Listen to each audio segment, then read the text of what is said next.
అంతము కానిది యేసయ్య రాజ్యము, అదే నూతన యెరూషలేము. అరణ్య జీవితమే దానికి మార్గము, అపోస్తుల బోధ దానికి కుమ్మములు. ఆ పరదేశం చేరుట కొరకు అనుభవిస్తాను ఎన్ని శ్రమలైనా.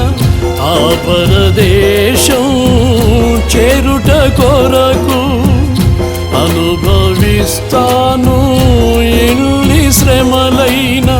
నా యేసుతో కలిసి అడుగు పెడతాను ఆ పరదేశములో. సాగిపోతున్న నా యేసుతోనే. పరదేశీ నా పేరే